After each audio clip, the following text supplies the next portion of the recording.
Hello everyone. My name is Daowei Sun. I'm a research and development officer in water productivity at the New South Wales Department of Primary Industry.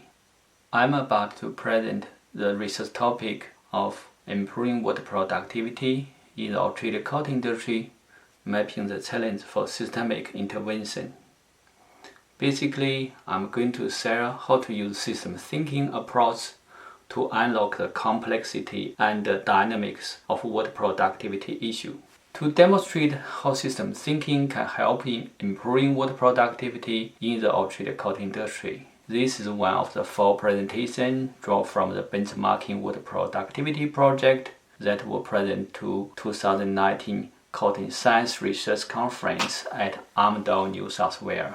The water productivity benchmarking project was co-founded by CRDC and New South Wales DPI.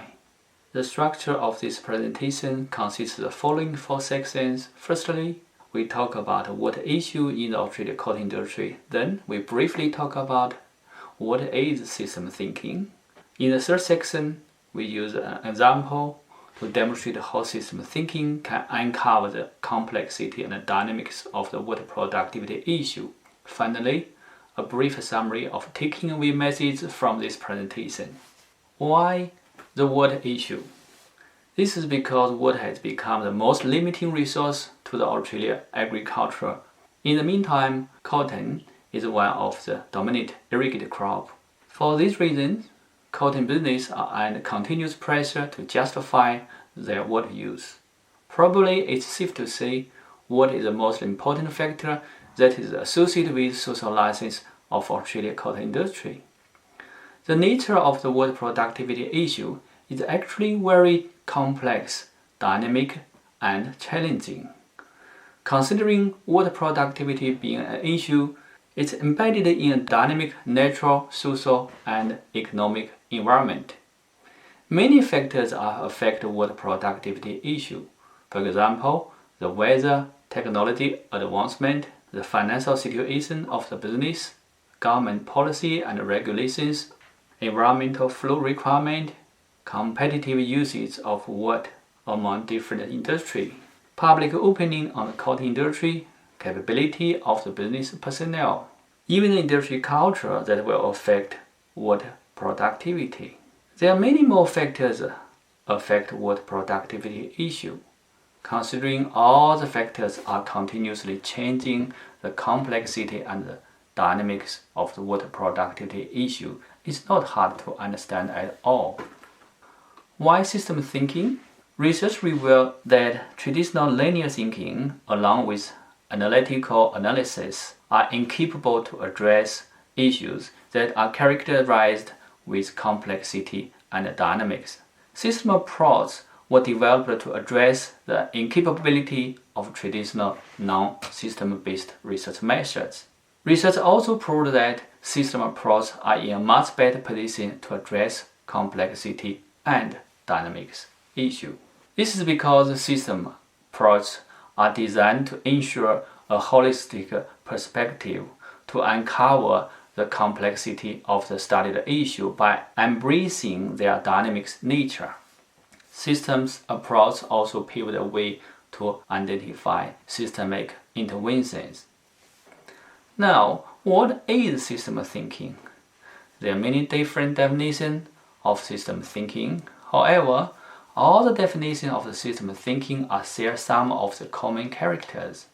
System thinking differentiates from traditional linear and analytical thinking in the following 3 dimensions, namely paradigm, language, and methodology. At the paradigm level, it is a shifting from linear thinking and analytical thinking to forest thinking, dynamic thinking, operational thinking, and closed-loop thinking. The forest thinking basically means look at the big picture. Dynamic thinking basically is thinking embracing the dynamic of a research issue. Operational thinking focuses on practical and operational intervention. Closed-loop thinking basically appreciating the feedback effects. At the language level, they are the visualized modeling tool for communication, analysis, and integration. Two types of modeling tools are commonly used. One is a qualitative modeling called loop diagram, and the other is quantitative modeling tool, the system dynamics modeling tool, often referred to stock flow modeling tool as well. When the modeling tool and the learning technology are incorporated, they form the third dimension of the system thinking, which is systems methodology. Now we talk about the research methods. Of course, we will use system thinking, especially the curve loop diagram modeling technique, and all the data to be collected through semi-structured interviews. To guide this research, the research methods also use the 4-level of thinking framework, which guide the research think deeply. This is because any complex issue can be studied in 4 levels.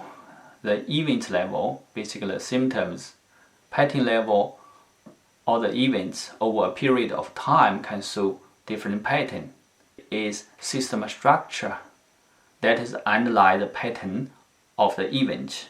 But the deepest level is the mental model level. There are very few non-system-based research methods will touch the mental model level. Actually, it is a systematic structure that analyzes the pattern of the events, while it is a mental model of the key stakeholders of the systems determine the system structure. System thinking pays attention to events and patterns, but focus more on the system structure and mental model level for long-lasting systemic interventions. System thinking also defines a clear procedure when using system thinking to address complex issues. It starts with problem structuring, then coming to qualitative modeling stage to unlock the complexity and the dynamics of the research issue. If a quantitative solution is required, a quantitative modeling process can be followed. This is to say, the qualitative model can be transformed into quantitative model. The verified quantitative model will be used for scenario analysis and intervention identification. It also can serve as a learning tool, normally referred to learning lab. Now, I would like to use an example to demonstrate how the system thinking was applied to address word productivity issue. Based on the literature, consultation with a colleague, and a pilot trial, we designed a series of questions around cotton business situation, water use, etc. We surveyed 63 cotton industry people, including grower, consultants, extension officers, cotton industry regional managers, and researchers. The following 3 slides are some examples of collected information. Regarding to the challenge of the cotton business, the water issue sits on the top of the long list of the challenge. More specifically, water issue is about water availability, reliability, and water use efficiency, followed by climate variability and public perception of the cotton industry. This survey also proved the imperative nature of water issue across the Australian cotton industry. A close examine other challenges. It is not hard to find many of the challenges are interrelated, while some challenges are also the cause of other challenges. This slide shows some examples of the strategy presented by the stakeholders to address water availability and reliability. Again, this slide lists the strategy to address water use efficiency from stakeholders' perspectives. With a long list of feedback, we start to model the water productivity issue using causal loop diagram, the qualitative modeling method. Start with the water budgeting issue. To understand the model, all the factors in the model are called variables. An arrow starts from variable A point to variable B, means either A cost B or A affect B. Besides each arrow, a label of O indicates the A and B change in opposite direction, while S indicates the A and B change in the same direction. Means A increase, B increase, for S. If O, A increase, B decrease, A decrease, B increase. Often, the cause and effects form a loop. There are two types of loop can be formed. One is a reinforcing loop, which shows the system behavior of accelerating change towards the current trends of changing. Labeled with a downhill snowball for reinforcing loop. Accordingly, the balancing loop demonstrates a self-balancing behavior, resistant to the changes, labeled with a balancing scale. The water budgeting model tells the story that climate variability affects the rainfall. Then the rainfall affects the water resource from dam, groundwater, and flood harvesting, which then affect water allocation for irrigation. Of course, water policy will affect water allocation. They are also shown in the model. This is the model shows the reinforcing behavior of a healthy and sustainable cotton business. Obviously, other factors affect this process were not considered in this case. The section of a model tells a story of a business in a good financial situation is in a better position to invest on innovations to further improve their water productivity.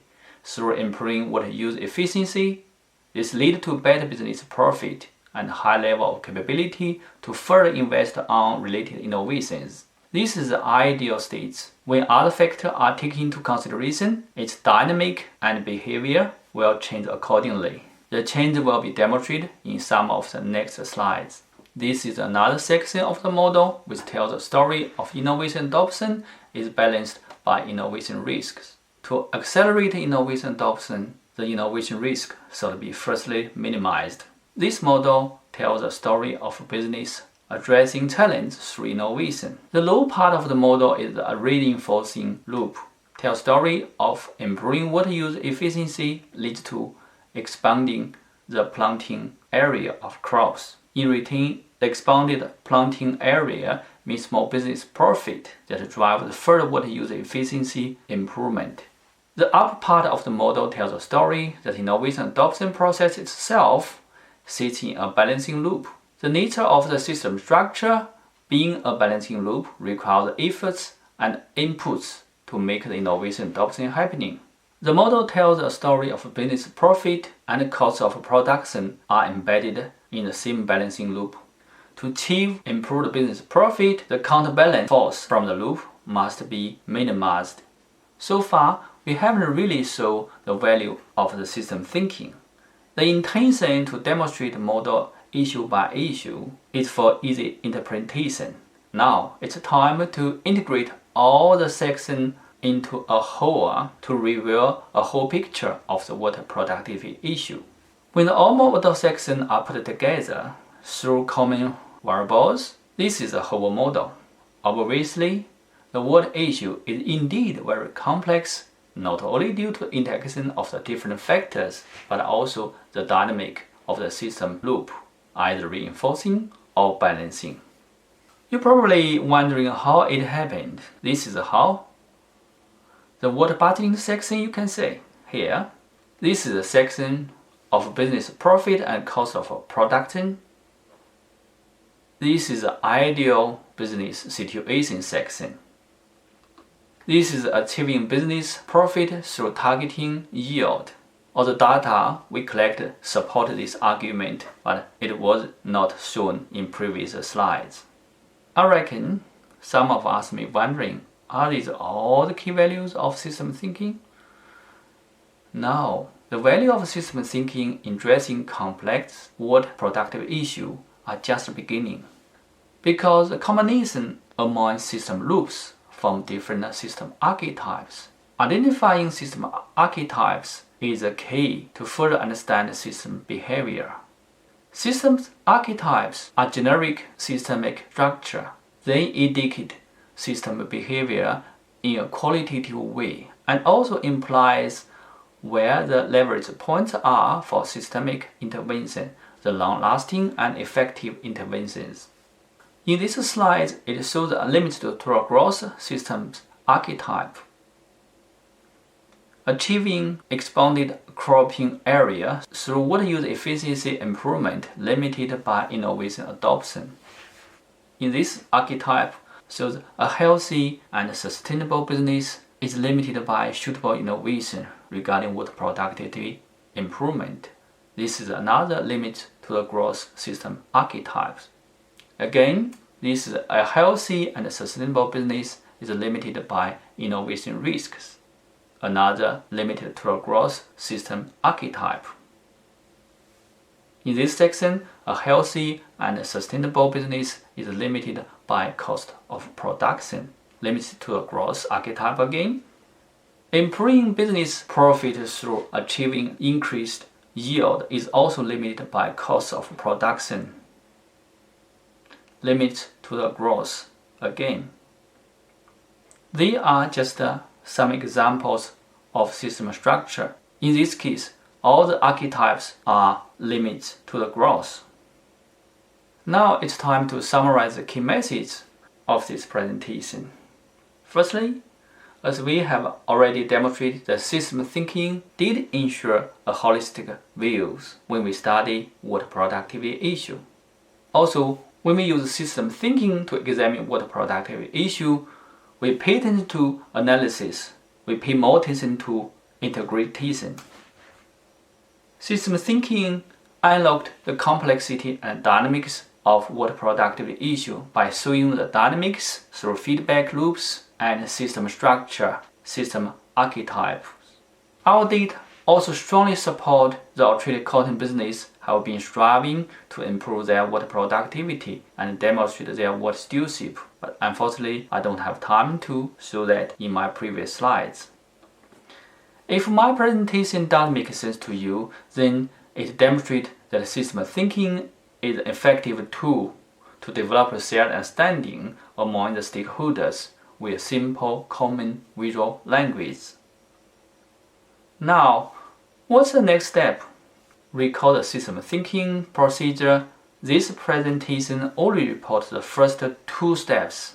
We structure the water productivity problems. We also use the qualitative model to unlock the complex and dynamics of the water productivity issue. If we are targeting to unlock how intervention will affect system behavior in quantitative way, then a quantitative system dynamics modeling procedure is needed. Then we can invest on transform the qualitative model into quantitative model. Once quantitative models are verified, then they can be used for scenario analysis and learning purpose. Before wrapping up my presentation, I would like to give my special thanks to Andre, Janelle, and Alec for their assistance of me interviewing all the consultants. Equally, I thank all the professionals and growers for their kindness, generosity in sharing their knowledge with me. Much appreciation for your interest with this presentation. You are very welcome to contact me for further discussion and collaboration. Thank you.